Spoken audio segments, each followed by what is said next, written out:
So apologies to those of you that were present in Brussels earlier this year, because you'll find the first part of my talk very familiar, because not many things have changed in the field of liver-directed therapy in uveal melanoma. The things that have changed I'll mention at the end, but for those of you that were there, you may find things rather familiar. So the first part of the talk is going to be all about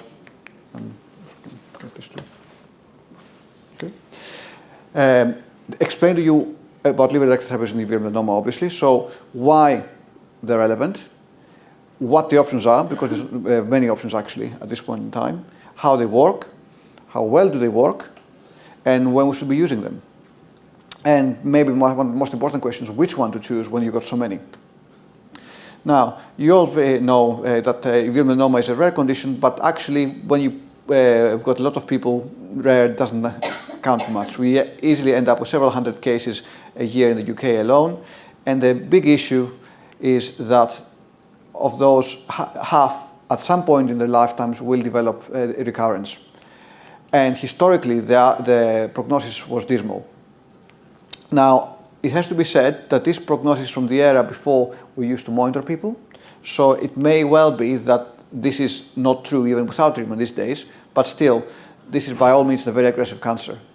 So anything we can do to try to improve this is could be very important. So, and the reason why uveal melanoma is such a challenging condition is that it's effectively an orphan disease. Lots of the things targeted drugs have been tried so far to try to control it. Nothing really has stuck. It's extremely chemoresistant. The response rates to even high-dose combination immunotherapy are very low, some of the lowest ones we've seen in any solid tumors. And although I'll speak about immunotherapies, and while there is some promise, so far we haven't actually come across the immunotherapy that's got anywhere near the type of results we've seen in other cancer types. So that leads us back to the liver. Why do we target the liver? Well, uveal melanoma is one of those cancers that has behaved in a very odd way. About 85 to 95% of patients will develop liver metastases at some point during the progression of the disease. And as a matter of fact, in those cases where people have looked into people post-mortem, pretty much everybody had liver metastases, even if it wasn't detectable while people were still alive. And about 50% of patients, liver will be their only site of disease involvement. So, on top of that, we know that uncontrolled liver disease behaves really aggressively. So it's very important that even if we cannot control disease outside the liver, simply controlling the progression of disease in the liver may be sufficient to buy us time. And as I'll explain later, buying time is very important in this condition. Immunotherapeutics don't work very well in liver conditions, and we'll just talk about that as well. So, if we want to control disease in the liver, what are our options? Well, obviously the easiest option is to take the bits out, surgery. As I say, if in doubt, take it out. If we cannot take it out, what's the next best option? Well, if we cannot take it out, we can blast it in place. And we can ablate it. And we can ablate with a number of different techniques. And actually, the end result is the same. The tumor is destroyed. Failing that, what do we do in cases where there's too much disease to take out safely, or the disease is too diffuse to be able to identify? That's where the various catheter-directed embolization techniques come to play, or, more to the point, hepatic chemoperfusion. And I'll go into that in a bit more detail. So, liver resection. If you've got disease recurrence with a single or a few big lumps that you can safely take out without putting the patient at too much of a surgical risk, then this is by far the best option.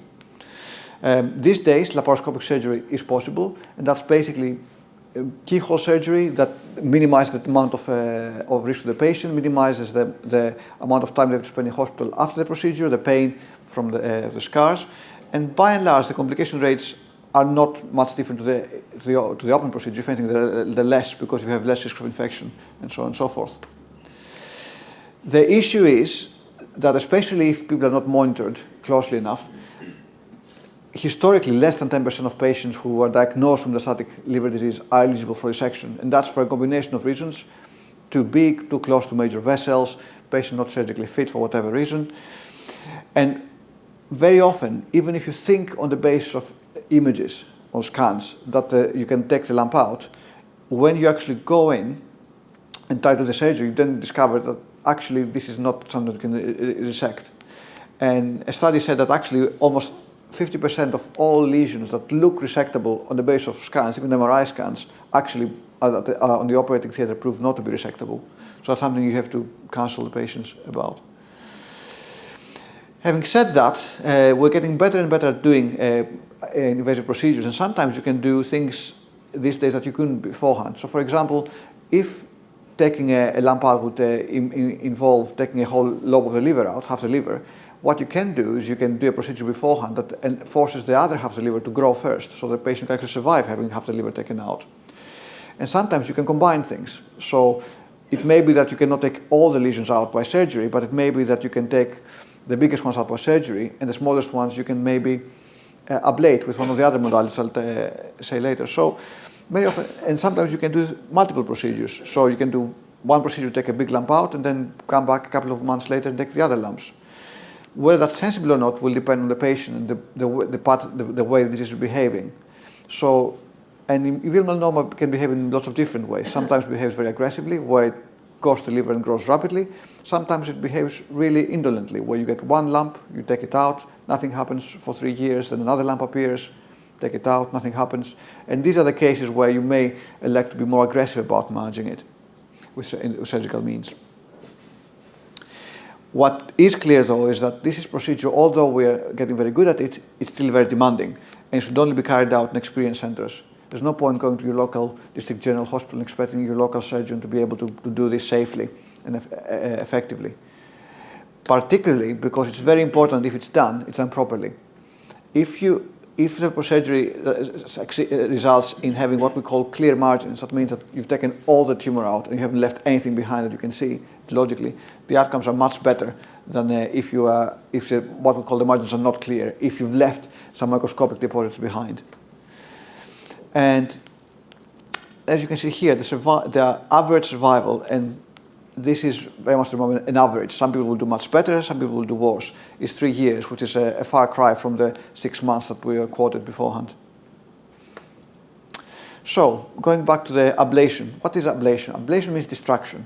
Ablation means that you find the tumor cells, and you somehow blow it up.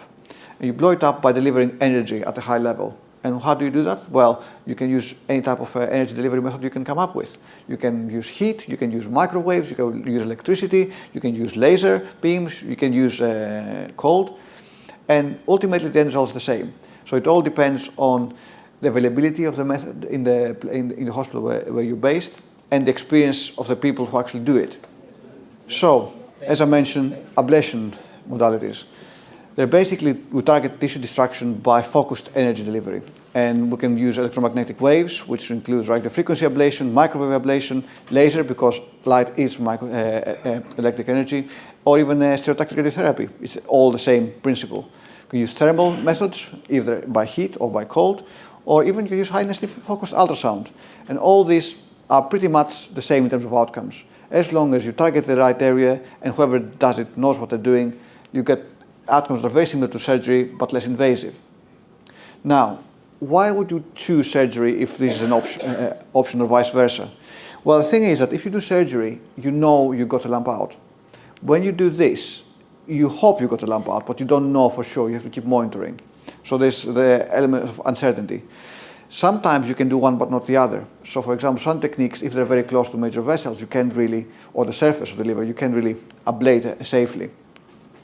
Whereas on the other hand, if you've got 3 or 4 small lesions but in a very, very sort of separate place in the liver, doing surgery would involve taking a lot of the liver and having a big cut and sort of potential mortality, whereas having a couple of small ablative procedures might be much safer.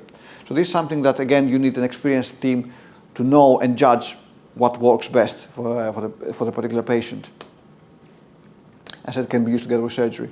This is an example of how this can work for cryotherapy. So you got a little needle with a vacuum in there, and you put it inside the targeted area with either CT or ultrasound guidance.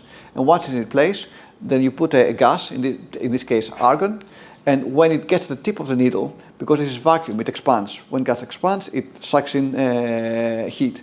and that rapidly creates an ice ball around it, which freezes the tumor in place.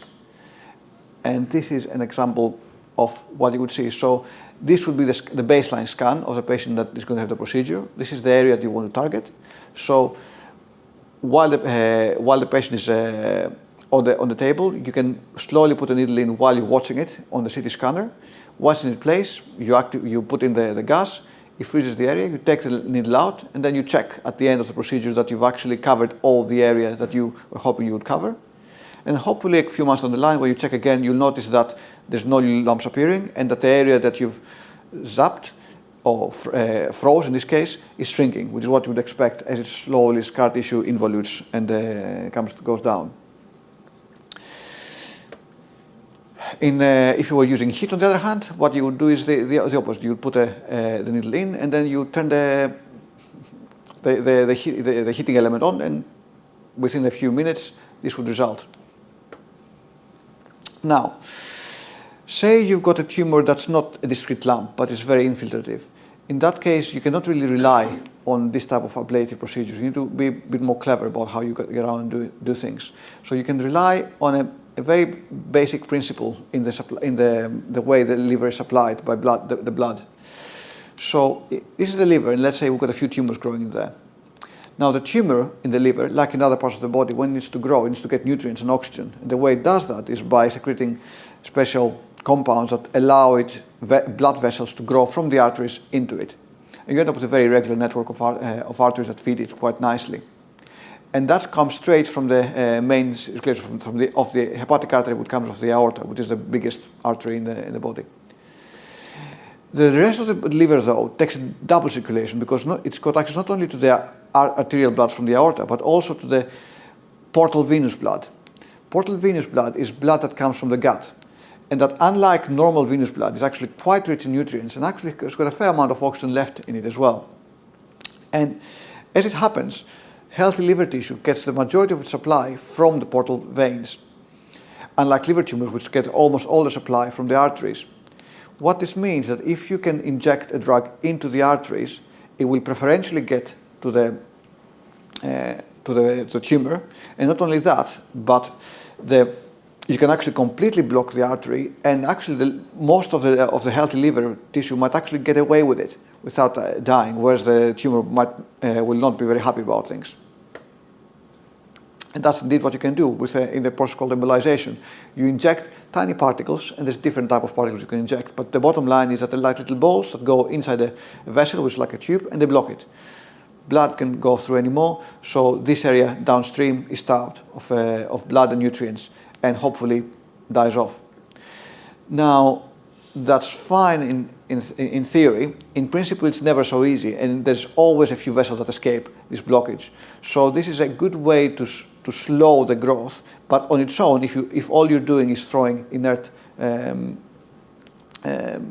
particles, you will not get complete control of this area, although you may well be able to shrink it down to a certain extent. What you really want to do is combine this with an additional technique, to add something to those particles that make them more toxic to the tumor itself.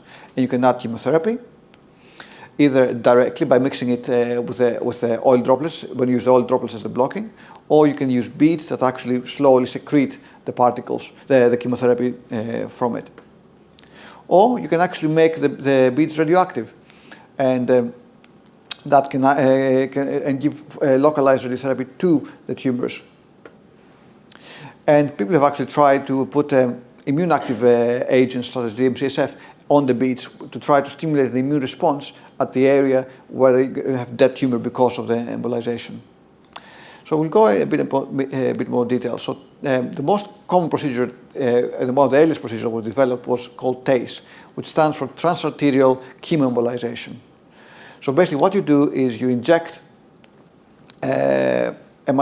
embolizing compound, either fat droplets or beads, into the artery, and you somehow mix it together with chemotherapy. In the case of lipid droplets, you actually, literally, all you do is you mix the lipid solution with the chemotherapy drug, shake it well together, and inject.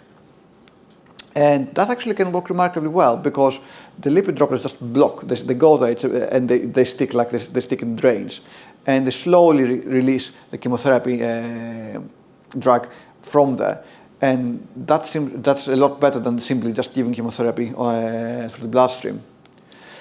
Now, and this is what it looks like if you look at the microscope once you mix it up, like little bubbles that just go and block things.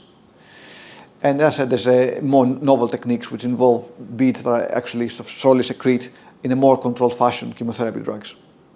And this is what it would look like on the operating theater. You would see that there's a little catheter that injects the compound, and little droplets come off, and they go and they get trapped in the area where there's tumor. And you can see that this is all very irregular, and that's where it all goes and slowly gets blocked. And one would hope that this area, over a period of a few weeks to months, will shrink down if it worked very well. Great in theory. Does it work? Well, unfortunately, it's difficult to give you a straight answer here, because although we call it a single technique, actually, it's not standardized at all. There's no common agreement as to what chemotherapy is the best to use in this context, what dose to use, how often to use it. Indeed, there's no standardized way to actually give it. So each center have got their own sort of protocols to how to mix the drugs, and there's been no really large-scale trials that are sort of that we can rely on to have real data. As you can see, the overall survival is all over the place, but on the whole, if you respond, it looks like you might get some benefit over not having anything, but when you look at the overall median survival, it's not much better than historical data.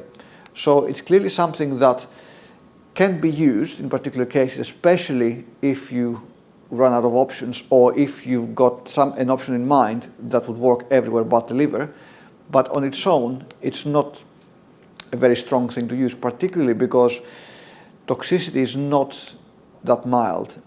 We have given it in our center, and most people who've had it have had a pretty torrid time afterwards. They do recover eventually, but the problem is that is it worth if this makes them ill for 6 months, is it really worth any benefit they might get out of it? Immunoembolization is pretty similar.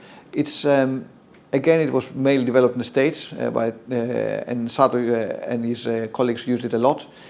The data again is very sparse, shall we say, and very sort of self-selected groups. So the numbers are not much better than the ones you saw for TAE, so I'm not even bother putting them there because I don't actually trust them. But response rates are quoted to be in the region of 1 in 3, and survival rates supposed to be 62 at 1 year and 26 for 2 years. But we're talking about small patient numbers here and a very highly selected patient population. So read what you want into that. But embolization is something that's more recently come in vogue. It's definitely seems to have been very popular in the field of colorectal cancer metastasis, which is another cancer which often ends up with liver metastasis. And basically it works by getting radioactive yttrium embedded into spheres. And it's quite attractive as an option because it's got a half-life of 64 hours only, so the radioactivity levels go down relatively quickly.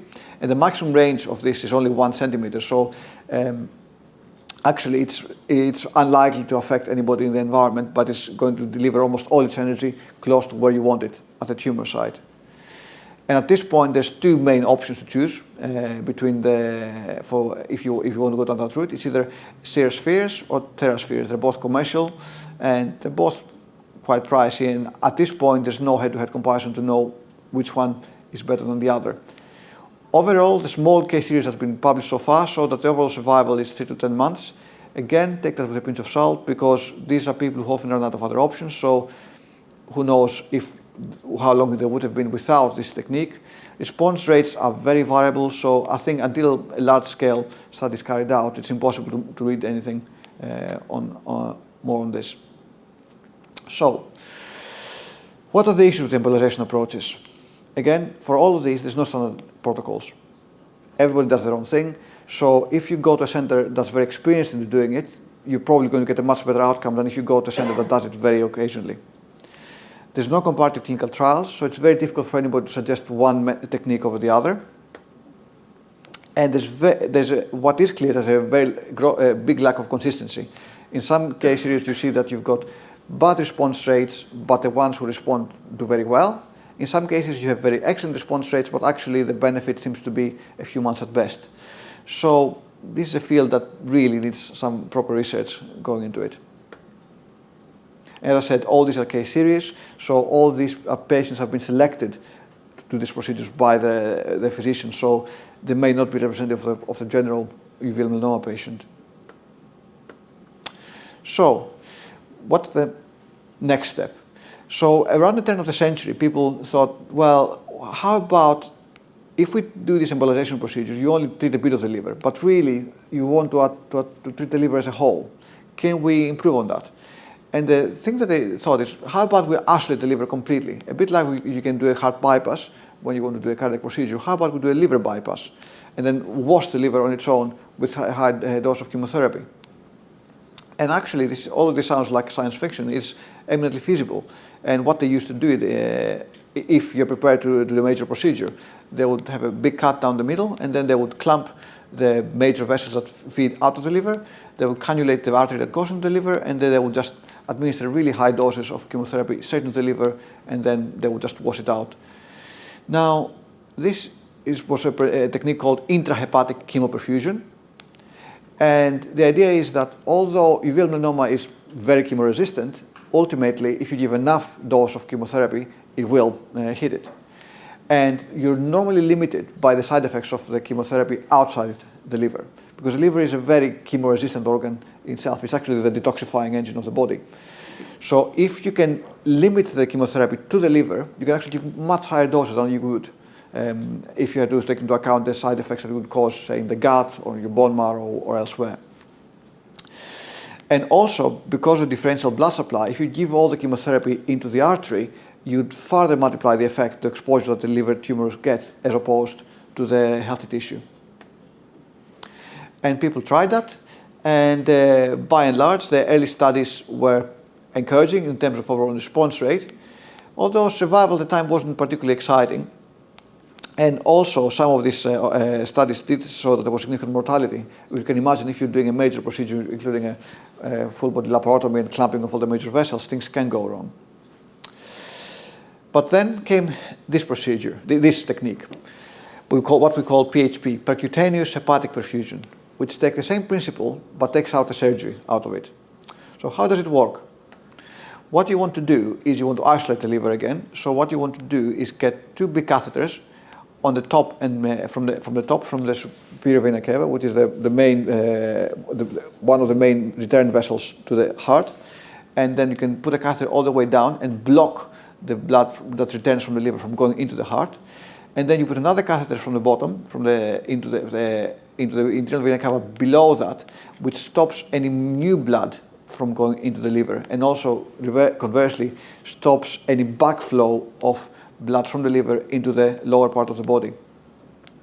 Now, it's important to note that the top catheter has got these little extra holes in it that allows blood to flow in them, and then that can allow that blood to go outside in this extra circuit, which goes through a filter and then back again.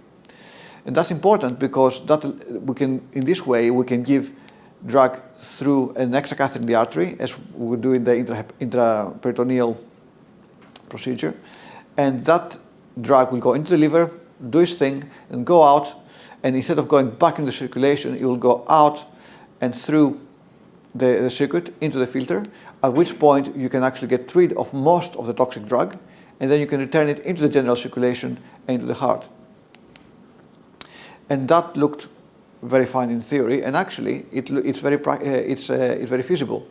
We've actually, in the Southampton, between 2008 and 2015, we treated about 51 patients who received this procedure 134 times. On average, most people got 2 procedures. If we didn't have limitations imposed on us by the NHS, we would have done much more, but that's what we could do. The procedure is relatively quick. People are in and out of the operating room within a few hours, and by the end of the day, they can be in the sort of general ward. And generally, by 3 to 4 days, they can go home. Obviously, things can sometimes go wrong, but by and large, not that frequently. And this technique works quite well. We get response rates that are in the region of 50%, so every second patient gets a response. And actually, almost all 90% of patients get what we call disease control for a good 3 to 6 months, which is very significant because, as you remember, liver disease uncontrolled grows very quickly. On the whole, this can result in keeping the disease at bay, in the liver at least, for about 8 to 9 months. And this is just a schematic to see what the effect of this treatment has in the liver lesions. So each bar represents the magnitude of change of the size of the lesions. So on this side, you can see that in some patients, the liver lesions disappeared completely. You got 100% negative change. So these are the lucky patients who actually got a complete response. And then you get a series of responses that are sort of from very nice shrinkage to reasonable shrinkage. And then you have this group of patients where you got disease control, but not real proper shrinkage. And then obviously you have the small group of patients where disease progressed. In some cases in the liver, but actually the biggest problem is this progression outside the liver, because as you may have guessed, if you just treat the liver, that's great for the liver, but if the disease is going to spread outside the liver, then the technique is going to do nothing for that. And you can see that the efficacy of the treatment is reflected in the survival. People who had a complete response, unsurprisingly, have done very well. And pretty much everybody who had a complete response was still alive at the time when we collected this data. People who had a partial response generally did quite well. Obviously, we would like to see better curves, but the problem is, as I said, this is great at controlling liver disease, but doesn't do much for disease outside the liver. So eventually you will get a recurrence somewhere else. And then you have the outcomes for people where disease was not that well controlled. And interestingly, these curves are not as bad as you would expect for people with metastatic liver disease, but that may just be an artifact of selection in our group. So I wouldn't read too much into that. So after overall, as I said, 1 year survival rate is 65%, which is much, much better than historical rates. And 2 year survival rate might only be 20%, but it's 50% in responders, which again is dramatically better than historical data. And this, as I said, this progression, in 30% of the cases where this progressed, it progressed solely outside the liver. And I said, this is nothing this technique just will not touch anything outside the liver. But obviously, there's some progression that's intrahepatic, and that could be because it didn't get a high enough dose, or it could be that it got reseeded again. Because if there's disease outside the liver that you can see, it will be sending seeds continuously, so you can get a new treatment. So that's why, while this technique is great for controlling liver disease, long term we need to really tie it to something else that will allow us to control disease outside the liver as well, if we really want to get long term outcomes. The results in our center are pretty much in line with the results that were quoted from the original seminal phase 3 trial, where it was done at the end of around 2010, in terms of survival, overall survival, and survival without their progression. If anything, our results were slightly better. In terms of side effects, what are the side effects? Well, you are giving chemotherapy, and no matter how well you try to make sure that it only goes in the liver and then it's filtered out, there's always going to be some leakage there, because there's always going to be some little vessels that you cannot see on the scans that connect the liver with the rest of the circulation. So you can certainly get some side effects related to that, but also, and this is the immediate problems, when you start blocking off major vessels, you're putting a lot of strain on the heart. And that's why you really need to make sure that whoever undergoes this procedure are cardiovascularly very fit. If you do this procedure with a very trained group of anesthetists, then even if things go wrong at the time, you can reverse it, but clearly things can go a bit hair-raising if not. When you stick big needles in vessels, you can obviously get bleeding, and you can obviously get clots, and that's certainly something that can occur. It's not very common, but it's a definite risk. And if you keep doing it again and again, then sometimes the vessels don't like it, and you can end up with long-term clotting problems, like pulmonary emboli and the like. The liver obviously gets a bit upset when you do this procedure, but by and large, as long as you make sure that there's enough healthy liver left behind, and that means that you've got a liver that's not completely overrun with disease before you do the procedure, then it will recover within a matter of weeks. And this is one of the things that we learned from the initial study, that it was important that you have less than 50% of the liver taken over by tumor before you start this procedure, which is why it's important to catch the liver mets early before they get to the point where treating with this procedure, in fact, any liver-directed procedure is going to be pointless. There are some minor toxicities that are common but not particularly important in the grand scheme of things. Mild sickness can occur for a couple of days post-procedure and discomfort, and that's usually because you can get some leakage from the liver into the stomach. And again, if you've got major leakage, then you can get more traditional side effects of chemotherapy, such as hair loss and mucositis. But by and large, we don't see that very often. And as I mentioned, because of the leakage, you can get an effect on the bone marrow, which is very sensitive to melphalan. But by and large, this can be managed with transfusions. And these days, we give prophylactic growth factors that allows us to reduce the chance of infections post-procedure. So, what are the pros and cons when you summarize everything down? It's a very effective way of getting rapid control of liver disease. And generally, if it's done by a team who knows what they're doing and are experienced in it, it's well tolerated. What are what are the cons? Well, if things go wrong, they can go seriously wrong. They don't go wrong very frequently, but certainly if this procedure gets adopted widely and gets used by new centers, during the learning curve, there's going to be some hair-raising moments. But this is the main thing. It's technically demanding. People have to be trained to do it and be trained properly. And it's very expensive. And we need to persuade the NHS it's actually good value for money, which is not an easy thing in the current context. And this has been the big elephant in the room. Unfortunately, when the initial phase 3 study was done, it compared this procedure, PHP, with best alternative care of the time. And it showed, again, like we've seen, excellent response rates. But it allowed people who are progressing on standard care to switch to receive this procedure, PHP, which was great and it sounds ethically very correct. But what that meant is that when you look at overall survival, there was not much difference because people would progress very quickly on best supportive care. So on the whole, the biggest difference between pretty much everybody got this PHP. It's just that the ones who were randomized to the best supportive care got it a month or a month and a half later. So when you look at actual survival outcomes, they're very similar. So this has really clouded the issue of whether this is worthwhile using. And for quite some time, it's been difficult to persuade the founders that it's actually worth it. And that's why the company that came up with the procedure has now designed a different phase 3 trial, which has tried to address this question. And we'll, again. So I'll go back a step and tell you about how we, having been through that, how do we manage uveal melanoma in Southampton? Well, as you probably all know, we see a lot of people every year. About 30 to 40 new high-risk patients are referred to us for monitoring. And we get direct referrals both from the UK and abroad. And we've built a large multidisciplinary team consisting of interventional radiologists who can both do the procedures that need to be done and read the scans very reliably. We've got medical oncologists like myself, a very proficient team of hepatobiliary surgeons who can do the liver procedures very effectively, very safely. Obviously, a team of perfusionists and anesthetists who are trained into deal with this procedure, and nurse specialists who can oversee and try to guide the patients through the patient pathways.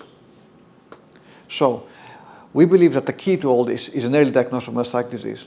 If you wait until people become symptomatic from liver disease, it's too late. You can have 90% of your liver replaced by tumor and not feel anything, and not even look yellow in some cases. So you really want to catch the tumor when they're small, ideally when you can resect them. If you can do that, then you can opt to these methods. If this fails, or sometimes in parallel with this, then you can go down systemic treatment, which so far is not particularly great, which is why we'd rather stop people, catch people at this stage. And how do we get the early diagnosis? Well, we feel that 6-monthly imaging is the best way forward, and that's been adopted by NICE now. We feel that 6-monthly liver MRI is the way forward. That's not a view that everybody espouses, particularly in the UK or in Europe. But we feel that MRI offers a very sort of independent, operator-independent way of assessing disease. That you can always go back and look. It allows you to pick up minor changes over a period of months, so you can pick up any changing lesions where they're really tiny. And you don't, MRI is these days becomes so advanced that you don't need to give contrast repeatedly. If you can give contrast to the first scan, but then after that you don't need to. And that allows you really to have a virtually non-invasive procedure, which is just as safe as an ultrasound scan. Once you do pick something up, then you can weigh the different options. If you can ablate it or resect it, great. If not, then you can see whether PHP is an option, and if not, whether one of the other liver-directed modalities that I mentioned are best. And failing that, the options are limited. There is immunotherapy that I'll discuss in a second, and this would be the key. Clinical trials. Entering the clinical trial is the way forward, because we need to move this forward. And right now, until we have a therapy that's reliable and safe, I think clinical trials offer the best option for patients. So how would we work somebody up for liver-directed therapy? Well, we need to get accurate staging. There's no point offering somebody liver-directed therapy if you've missed up multiple mets outside the liver, because then if you treat the liver, chances are it will just come back. There are some circumstances where that might not be true, particularly if you're just trying to buy time to give the systemic therapy. But by and large, you want to make sure that you know what's happening outside the liver as well. You need to have very accurate clinical assessment. You want to make sure that the patient is fit and able to tolerate whatever technique you're proposing for them to carry out. And you want to have a clear management plan. And ideally, you want to offer options. If they're real options, you want to give them to the patient, and then they can choose what they feel is best for them. Because it could be that some options are very high risk. So, for example, it could be that surgery is feasible, but technically challenging, with the risk that they may end up with complications afterwards. So the patient may need to weigh the risks up. As I said, staging involves MRI of the liver, body CT scan, and a liver angiogram, because we need to make sure that the vessels and the anatomy of the liver is such that would allow whatever technique we could offer. And this is key. If you're going to be doing any type of major procedure, you want to make sure you've got a staging laparoscopy, because very often, even if on the scan you can only see one big lump, you can have multiple tiny deposits that are invisible on the scan, but very visible if you look with a little camera by surgery. And it's a relatively safe procedure these days, so this should be considered to be a standard thing to do. And also it allows you to safely get some tissue, which you can use for trials in the future. CPET testing is basically a type of physiological testing. It's a bit like a combination of treadmill and lung function test and all sorts of other things that allow the anaesthetist to make sure that it's safe to have the particular procedure that is being proposed. And obviously, when you have the management plan, you want to discuss in the multidisciplinary team meeting where everybody is present who can give one of these procedures. So the surgeons are there who can tell you if this is safe, the radiologist who can tell you how feasible it is to do some of these procedures, and the anaesthetist who can then say, oh, this patient has got a history of a heart attack, is it safe? You shouldn't just say, oh, because I had a heart attack 10 years ago, it's unsafe. Well, what exactly happened to them? Did they have a bypass afterwards? And now they have been fine since then. So these are all things that we have to discuss. And once you have a plan, proposal, then you can discuss the patient. These are the options. What would you like us to do? We would like to do this, that, or something else. So, as I said, right now we've got the FOCUS trial, which is open in Southampton and a few other centres throughout Europe as well. And we'll be opening a few centres in the UK outside Southampton, you'll be pleased to know, so that the people don't have to travel all the way to us just for this. I mentioned already why we need a new trial, because the initial phase 3 trial didn't actually answer the questions we wanted to answer.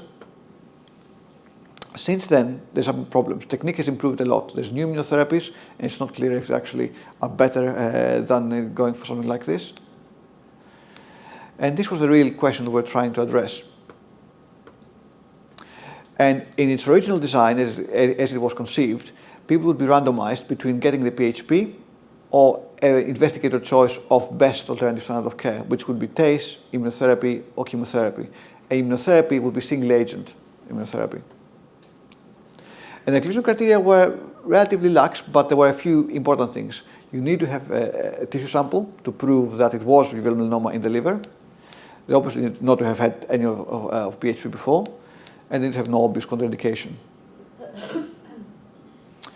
Now, since I did the presentation, things have changed a bit. More and more data have come out that make it almost clear that in terms of response rates, PHP is superior to any other modality out there. And it's now clear that the currently available and approved immunotherapy drugs just haven't got response rates or outcomes anywhere near as those you can get from the published data on PHP. So it's becoming increasingly difficult ethically to justify randomizing people to the control arm of PHP. And as a result, we've got a situation where people were coming in as part of the study, were accepted to take part, they signed the form, and if they got randomized to get the PHP, great, they went on and had it, but if they were randomized to best alternative care, they decided they would drop out. So it's become, over the last 6 months, become obvious that this trial just was not going to give us the result we wanted, because we simply would not be able to recruit anybody to the control arms, even if we could recruit the treatment arms. And that would just skew the study. So the company took a pragmatic decision that this was a study that was no longer ethically able to be conducted, and they went to the regulatory authorities, and they got approval to change the study so that from now on it's going to be a single arm study. You're simply giving the treatment as intended to everybody who goes on this trial. The slight catch is that obviously it takes time for the approval process to go through. So at this point in the UK, it's still not approved. I've been told by reliable sources that it's a matter of a few weeks. So practically anybody who was to see us next week to discuss this trial, probably by the time they went through the whole process, the approval should have gone through, and they should be able to go on the study as without the need to be randomized to one of the arms. But the MHRA and HRA can move in slowly, so we'll see. But I'm cautiously optimistic that at least we'll be able to offer this without the extra stress of being randomized to the control arm or not.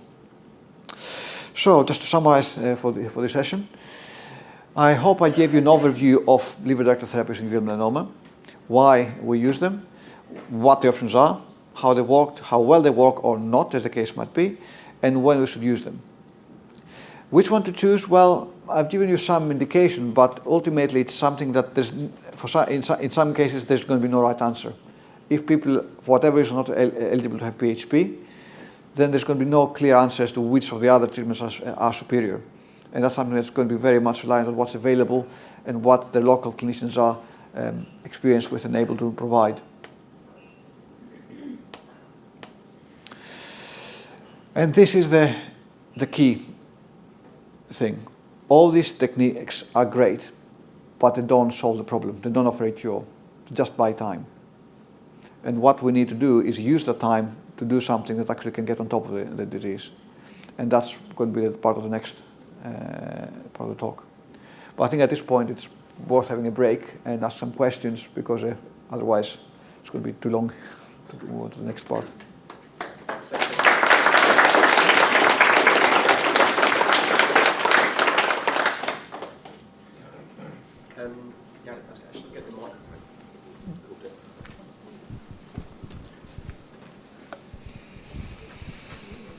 Ioannis, thanks ever so much for that. Can I just ask a question that you mentioned when you previously spoke on this, that you believe the disease travels from the eye to the liver, and if it's not treated then outside the eye again, outside the liver, and then that can reinfect the liver. Is that?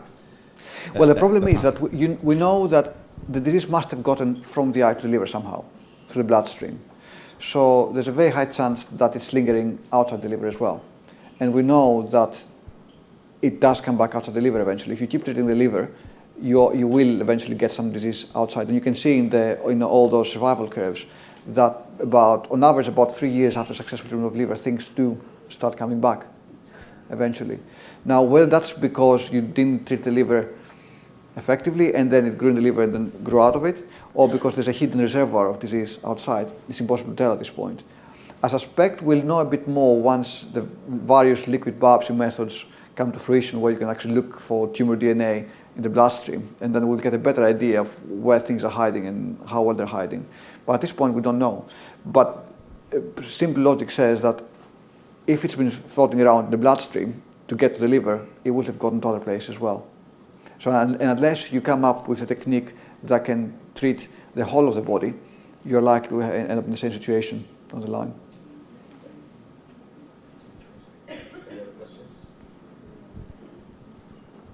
When you have an MRI, Mm-hmm. when we have an MRI done, is it better to have it done of the full body or just the liver? No, just the liver. I mean, what we normally do is, as a baseline, when we first see a patient, we do a full body CT scan, so that we have a good baseline, so that we know what happened, and also to catch the odd cases where you've got an ultra aggressive melanoma that's already spread from very early on, which can occur very rarely. But after you have that, the pickup rate for general CT scans is quite low, and it's just not worth it, the radiation exposure, to do this. Whereas the MRI, especially now that it can be done without contrast, you don't have any extra risk. So the extra, there's no real drawback other than the cost implications for the NHS in doing MRIs every 6 months. Thank you very much for the presentation. One word you didn't use at any stage was transplant. Is that something which is not on the agenda for people in this situation? Not really, for the reason I just mentioned, because you know that if the melanoma got to the liver somehow, that there's probably some bits floating around. And we know that although immunotherapy isn't very effective, it's probably still, the immune system is doing something. Now, to have a transplant, you will need to immunosuppress. Now, we know that immunosuppressed people have got a high risk of melanomas anyway. So really, you don't want to immunosuppress somebody who's got a history of melanoma if you can help it.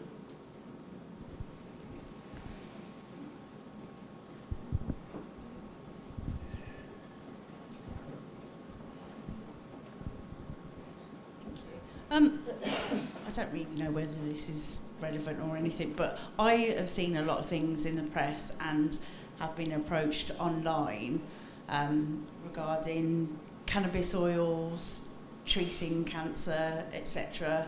I just wanted to ask, is that dangerous for our particular type of cancer, or On my honest answer? Is there what My honest answer is, I don't know, and nobody does, because nobody's done a trial. Yeah.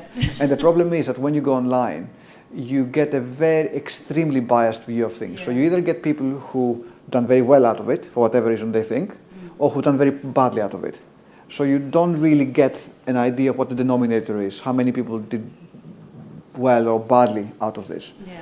And that's why, especially with things like cannabis oil, it's not even something that's as harmless as homeopathy, where it won't do any harm. It's actually got compounds that are active. And for all I know, they may be doing good, or they may be doing very bad. We just don't know. Nobody's actually looked at the effect of them on the immune system. And I think that there are some hints that they may be affecting the immune system in some way, but is it affecting it in a good way or a bad way?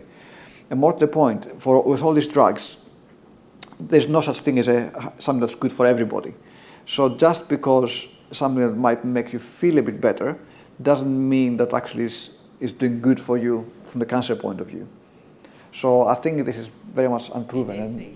A lot of it is confusing because you get a lot of, you should be on the keto diet, you should be on an alkaline diet. Exactly. That's the one thing I want to say about the diets. Be very, very careful. If you went on the Internet Wayback Machine and tried to track down the different diets that have come back over the last 20 years, you'll notice they come in a cycle. Every other year there's a new fad diet, and if you go far enough back, you'll see that it was there before. And the problem with all this diet and all these fads in general, not just diets, but any type of treatments, is that somebody comes up with a great idea. Some of them may even have some theoretical backing. Some are more sensible than others. But the problem is that people will follow it. A lot of people will follow it because of the power of the internet. Somebody will get better, and they'll make a big fuss over it. What you don't know is, did they get better because of diet, or because something else happened anyway, it was going to happen. And the problem is you don't hear about all the other people that just became very ill because of it. And they may say that became very ill because of the disease, but actually it could have been the diet or whatever they took. And there's a lot of, and while some of them are harmless, some of them actually are very dangerous. Some of the varieties of the alkaline diets I've seen online, really, I want to pull my hair out in terms of the things that they suggested people did. There are clearly things that would, if you weren't already feeling very sick, you will be feeling very sick after you've done those things. So the internet is a very dangerous thing. It's good for disseminating information. It's good for disseminating false information as well. I would stick to the information that comes out of reliable sources, things like Macmillan, things like CRUK, things like published journals. Does this mean that it may suppress some information that may prove to be valid in the future? Possible, but how are you going to be able to decide what's right and what's not? There's so much noise out there that the chance of picking something that's not validated and that being actually helpful is very low. If you pick something that's out there like that, you're more likely to pick a sort of snake liver oil than a real thing. I've just got time for one more question because I'd like to move on because our next speaker has to go before. It's just something that came out of ESMO 2017 that cannabis. On ESMO 2017, cannabis has a negative effect on the nivolumab therapy. That's also an immunotherapy, but has a negative effect. So. Yeah, as I said, it's known that it has got effects on the immune system, which is why, but nobody's actually properly tested in this condition, so who knows? Okay, Sarah, you had a question? Just one more. Only if we got time. Yeah. Sure. I was wondering, have you had cases where you've been able to give the PHP and then do surgery? No. In general, the thing about PHP is that if you thought you were going to be able to give PHP, if you're going to do surgery, you would have done surgery anyway. If you just want to shrink the tumor to make it able to do the surgery, what you would probably do is you would do embolization first. So you would embolize something like TACE or just plain embolize, cut off the tie of the vessels. You allow the tumor to shrink a bit, or potentially get the other side of the liver to grow, to compensate, and then you do the surgery. The problem with PHP is that you damage the liver as well, so the rest of the liver won't work as well. So by the time it will take for the liver to recover sufficiently to do the surgery, the tumor might have grown up again. So it's... Yeah. I think we have done surgery quite a while after. Yeah, I mean, you can do it... We have done PHP to make tumors. Yeah, I mean...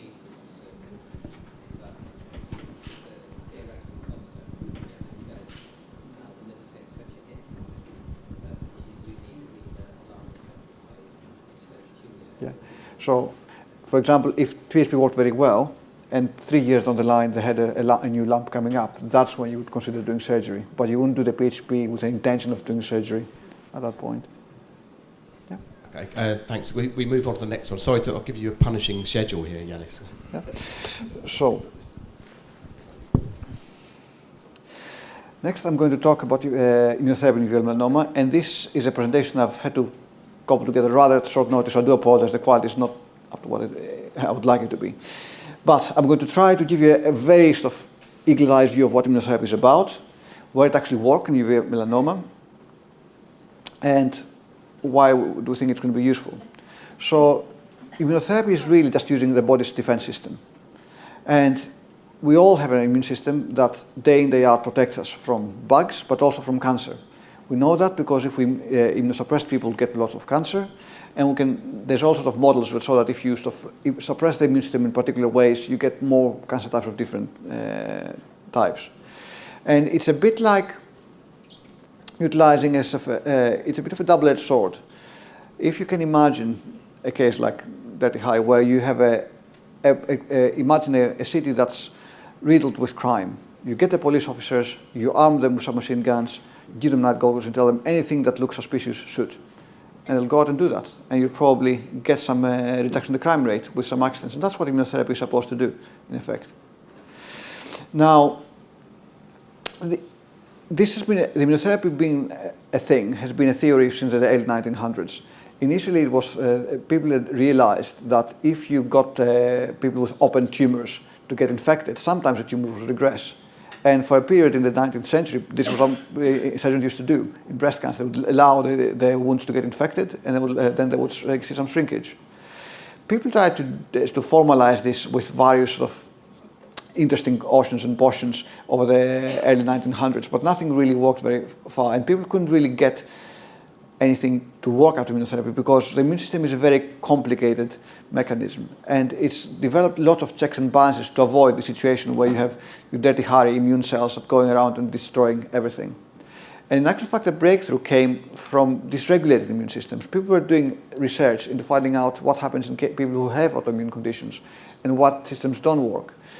And people discovered there's a group of safety mechanisms on a number of cells of the immune system that prevent inappropriate activation. And one of these is a molecule called CTLA4, which is expressed on a number of regulatory cells of the immune system. But the idea is that if it's present there, it will prevent the police officers of the immune system, the T cells, from becoming activated and recognizing a particular type of molecule as foreign, as something that needs to be destroyed. And initially, the company that came up with a molecule against that struggled to find anybody to give this drug to because it was not in vogue. At the time, all the rage was targeted therapies and chemotherapies and all the rest. But eventually, they came down to a disease called skin melanoma, which at the time there was nothing to offer. And they found the surprise that although the response rate was not great, only about 1 in 5 people responded, they responded very well. These are the long-term outcomes of people who had ipilimumab, the drug that blocks that molecule in skin melanoma. 5 years down the line, flat line. These guys who were alive at 4 years, at 5 years, are still alive at 10 years. Are they cured? Who knows? But clearly, this drug did something useful. Once this became apparent, everybody started jumping on the bandwagon. And one of the very next molecules to be discovered was this molecule called PD-1 with its Bart's molecule called PD-L1.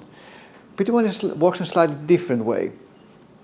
PD-1 is a bit of a control signal that comes up on the what we call the killer cells once they're activated. And the idea is that it allows the control cells to calm them down so they don't start killing indiscriminately once they're activated. The problem with that is that the tumors are clever and they can express the off switch themselves and then they turn those cells off.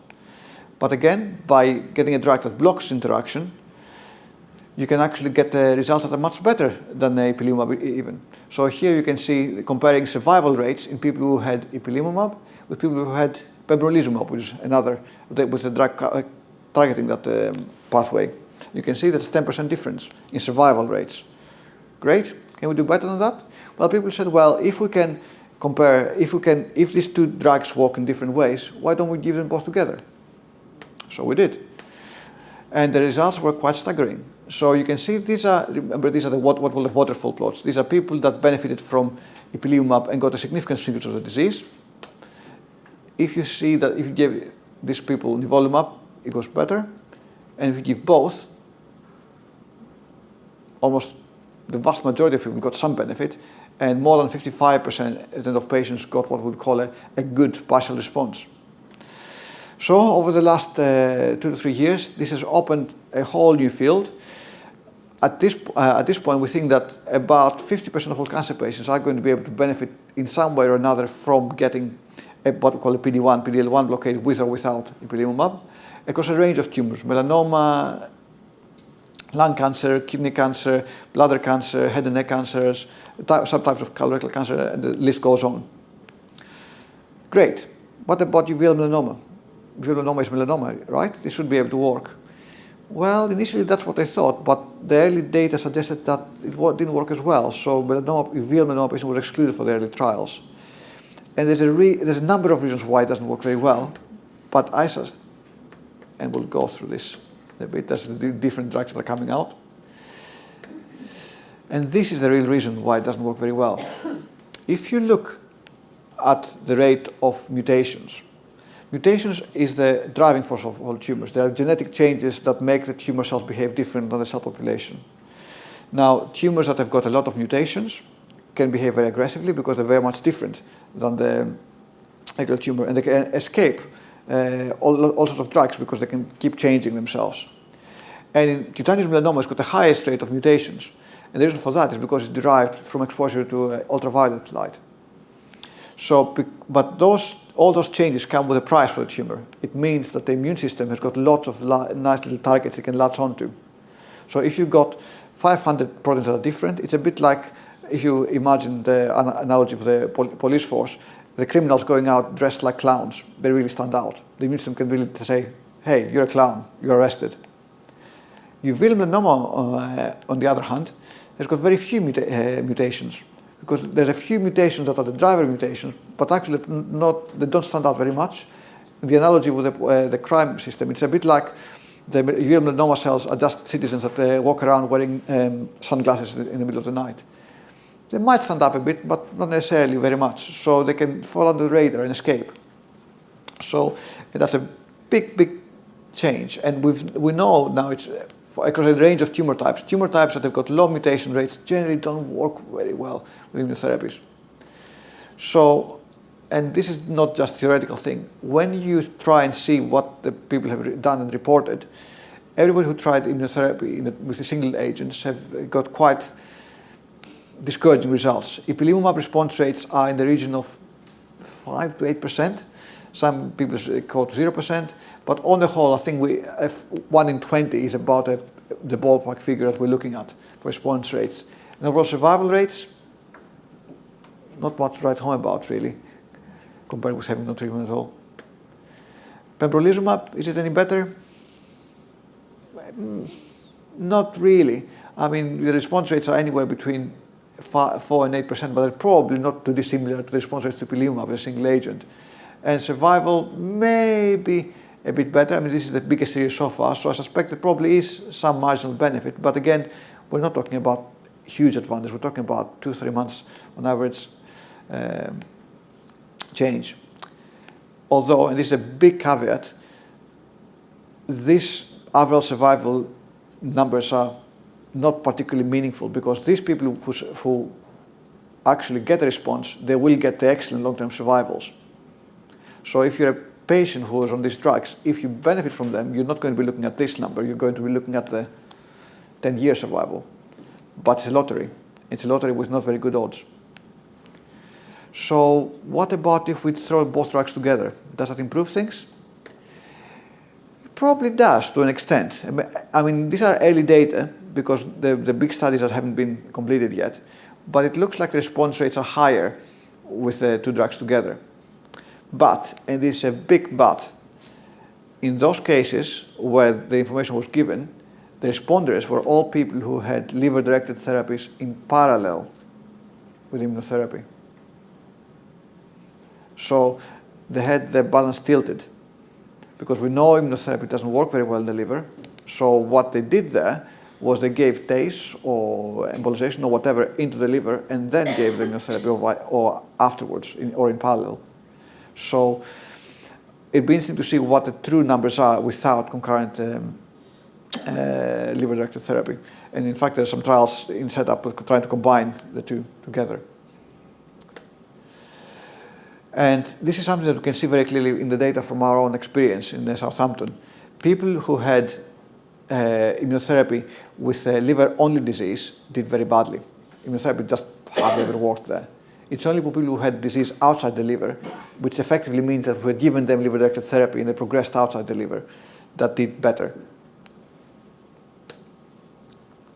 So what can we do to try to overturn this? Well, as I said, we can try to find out what to do about the antigens. If there's very few antigens, you need to try to sensitize the immune system to them. So maybe you can vaccinate with particular stimulants that will drive a very strong response about a few markers that the immune system can see. What about the liver? Maybe we can figure out what about the liver that makes the immune system them not being able to see the cancer in there. And then that could be either sort of more clever combination immunotherapies, or it could be that we use liver-directed therapies where we just blast the disease in the liver and change the liver environment into something that's less tolerant to tumor. But inevitably, one of the problems is the speed of disease progression. Immunotherapies, particularly the traditional ones, take time to work, and sometimes people who have aggressive liver disease don't have that time. if you're going to take the immunotherapy 3 months to start seeing a response, and disease's doubling rate is every 2 weeks, if you start off with the disease occupying 40% of your liver, you're not going to have 3 months to play with. So this is where liver-directed therapies might help, because you can buy you that time to allow the immunotherapy to work. So what are people doing now to try to move forward on the field of immunotherapy? Well, there's this new class of agents calling immune-mobilizing monoclonal TCRs against cancer, which is basically IMTACs for short, where you try to activate the immune cell, not necessarily targeting the mutated antigens, but targeting parts of the tumor that you know are going to be expressed regardless. So you can target the cells not specifically. So this is an example of what you can do. So you design this drug that's got two ends. One end is a sticky end that sticks to the tumor, that expresses an antigen of your interest. Once it's stuck there, the other end sticks to the killer cell, the T cell. And not only sticks to it, but it also sticks to the point, the CD3 molecule, that's actually the activator part. So you get this killer T cell, and you bring it next to the cancer cell. Now, the idea here is that this can be any T cell. It doesn't have to be something that's trained to see the tumor, as long as it's one of those killer cells that will do. Because it's activated, it will activate its killer program, and it will attack the tumor and hopefully destroy it. Great idea. Can it work in uveal melanoma? Well, uveal melanoma happens to express some gene, a particular antigen called GP100, that's not expressed in lots of other sites of the body. So you can use that as the sticky thing for that molecule to work. And a treatment was designed that's exactly with that in mind. And actually, it looks relatively promising compared with the other things we've seen. In an early trial, the objective response rate was about 20%, which is on par with what we saw for a combination nivolumab without a lot of the side effects that brings. And with 1 year survival rate of 74%, and the overall survival, median survival, was not reached at 19 months, which is actually quite interesting. Few caveats, small numbers, 17 patients only, so this needs to be expanded. And this is the big one. It's only limited in patients who've got a particular blood group type, which in the UK is probably about half the population. So people need to be checked for that first before they're eligible. So there's a number of trials open right now which try either this drug on its own or in combination with other immunotherapies. So this is very much a watch this space. But out of the immunotherapy drugs that are out there, this is probably one of the most promising things on the horizon. What about TILs? Now, this is something you might have heard about in the context of melanoma, which sounds very promising and everybody's jumping the bandwagon. The idea is very simple. Instead of trying to stimulate the immune system in the body, you take the immune cells outside the body, you grow them in vats, you get a huge amount of very angry T cells, you make them even more angry, you put them back in the body, and hopefully they'll do their thing. And in skin melanoma, they can work very effectively. I mean, you get response rates of 60% in people who've had all sorts of lines of previous immunotherapy and so on and so forth. Great. Does it work in uveal melanoma? Maybe. The largest case series that's published so far officially was only for about 20 patients. The response rate was about 33%, 1 in 3 patients, which is actually higher than any of the other things we've seen so far. But only out of those responses, only 3 were sustained. In actual fact, only 1, which was a complete response, was really sustained. These ones were only followed up for up to 6 months, so we don't really know how long they will last. Everybody else progressed again with new lumps. And this is a very, very invasive procedure. First of all, you need to have surgery to have a big chunk of tumor removed, which in uveal melanoma patients typically means liver surgery. Then you need to be given, these cells to be grown, and then you need to be given high-dose chemotherapy to wipe out your immune system to the point that you can actually get the cells back in again. And then when you get the cells given back in again, you will be given a cocktail of drugs that will overstimulate the immune system. And that tends to make people very sick, and that tends to send people to intensive care for weeks at a time. So it's not for the faint of heart. it's not for people who are not very fit to begin with. And considering the benefit rates we see in uveal melanoma, I'm not convinced that in its current form is a way forward. There are a lot of people who are trying to improve on this by making the technique less invasive, as in not have to give so much chemotherapy or not have to give so much cocktail of drugs afterwards. And I think that there may be something there in the future, but this definitely should be considered highly experimental. And I definitely would not be advocating for anybody to go and pay privately to have this done themselves, only in the context of a clinical trial. And ideally in a combination with something else, because with this data, I won't be convinced that this on its own is going to be good for many people. So, going back to my original discussion, what should people do? Well, if they have access to a clinical trial, they should try to enroll. And there's a number of trials open. Unfortunately, most of them are in the US. There's not that many open in the UK. The MCGP trials are open in the UK and recruiting, both in London and in Manchester. But otherwise, the currently available systemic treatments are not really satisfactory. If there's nothing else, sure, you can try it. We have had people that we've given immunotherapies who had excellent responses and are alive and well 5-6 years down the line, but they're not the majority. So this is why taking part in the clinical trial would be very highly advisable, if possible. So to summarize, immunotherapy has the potential to benefit uveal melanoma patients. We just don't know who. The response rates for the currently available agents are much lower than other cancer types, and the magnitude of benefit is uncertain. As I said, all these numbers that I gave you are from really small case series.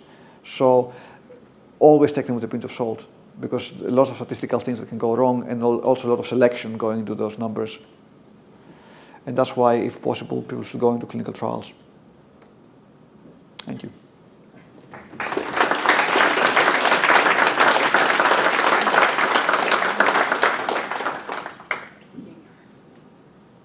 Do we have any questions? Yeah.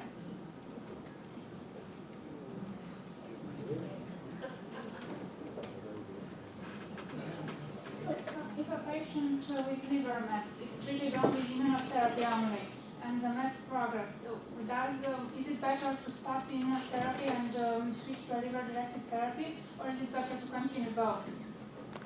Very good question. Very good question. I think we don't have the answer for that. I think it all depends on what you can actually have in practical terms. I personally think that it depends on the type of immunotherapy you're on. If you're having combination immunotherapy, that often runs the problem of causing liver toxicity itself. And we've seen people who switched very quickly or have in parallel combination immunotherapy and liver-directed therapies run into problems with liver toxicity. So that's something that needs to be a bit careful. Now, if you had a single drug, say only nivolumab, we have had patients who've had both in parallel. But again, that's not something that's going to be funded by all healthcare providers, and you need to find a clinician who feels comfortable of doing that. And for liver-directed therapies, you said that the resection has a better outcome when it is performed in a specialized center. Does this apply to chemoembolization as well? All of these liver-directed therapies really should happen in centers that know to do them and do them routinely, especially chemoembolization, because this is very much a technique that has got no standard practice, really, that's commonly accepted. So usually what happens is that the people who do it routinely do get experience over time how to do it properly, and they see what works and what doesn't work. If you're somebody who's trying to start from scratch, and you only do one procedure every couple of years, chances of doing it as effectively as somebody who's doing it day in, day out are quite low. But expertise with the procedure, not with uveal melanoma in particular. Sorry? The surgeon has to be skilled with the procedure, is chemoembolization, or does he have to... If it's chemoembolization, it's not the surgeon, it's going to be the radiologist, interventional radiologist who does it. And again, in many hospitals won't even have the equipment that's necessary for that to happen. Thank you. Hi, thank you. One question, you talked about the double therapy with ipilimumab and nivolumab, Yeah. and then you talked about the IMTACs. Yeah. Is there any evidence of triple therapy? The Adding and how that would work, or if that would be too Trials much? trials are ongoing. Trials are ongoing. The hope is that there would be a super additive effect, but we don't know. Until the trials are out, who knows?